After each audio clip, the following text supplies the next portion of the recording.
এই তাবৎবাড়ি কুষ্টার চাষ এবং এবার ভালো বৃষ্টি হইতে ভালো ফসল হয়েছে, ভালো পাট হয়েছে।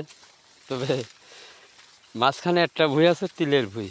তিল যাকে বলে তিল তিল, কারণ এই চাষটা দেখা যাচ্ছে সচরাচর সব মাঠেই করে কম বেশি।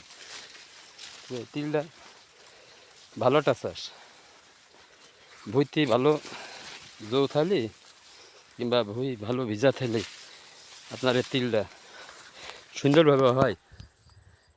কিন্তু মাঠকে মাঠ, শুধু পাট আর পাট। এখন আমি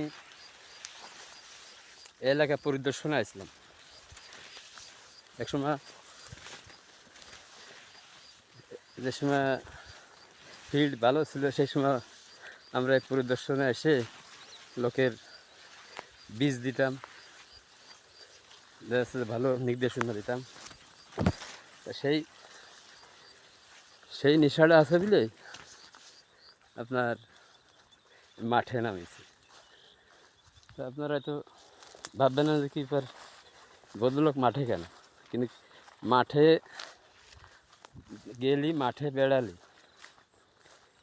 কৃষকের অনেক কিছু বোঝা যায়, অনেক কিছু জানা যায়, এবং কৃষক কেমন ফসল পাচ্ছে কিংবা কেমন চাষ করতেছে এগুলো শুনলে অনেক সময় অনেক অভিজ্ঞতা বাড়ে।